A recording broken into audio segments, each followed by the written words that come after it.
আজিতো এইবিলাক সব গ'ল, মানুহে বুজি পালে যে জুবিনৰ সমাধিত গ'লে মদ খাবই, এইটো যে তেওঁ জীৱনৰ লগত নিমিলে মানুহে গম পাই গ'ল। জুবিনক ন্যায় যে অকল বিজেপিয়ে দিব পাৰে তাকো গম পাই গ'ল। কালিতো অখিল গগৈ ক'ত আছে? কালিতো গোটেই অসমতে অখিল গগৈ কোনেও দেখা নাই। কোনোবাই দেখিছে নেকি?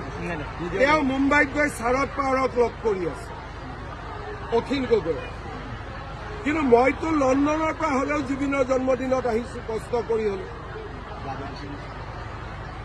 বিজেপিৰ মেম্বাৰসকলে ব্লাড দিছে।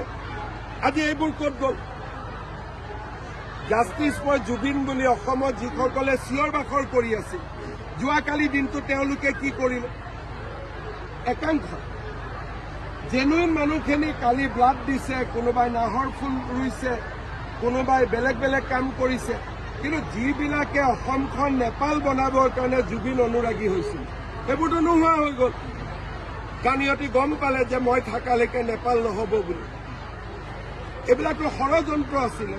আৰু 10 তাৰিখৰ পিছততো আৰু মুখৰ মাত বন্ধ হৈ যাব। আমি যেনেকে তদন্ত কৰিছো কাকো ৰেহাই দিয়া নাই। 10 তাৰিখৰ আগতে মইতো 8 বুলি ভাবি আছো, 8 নহলেও 10।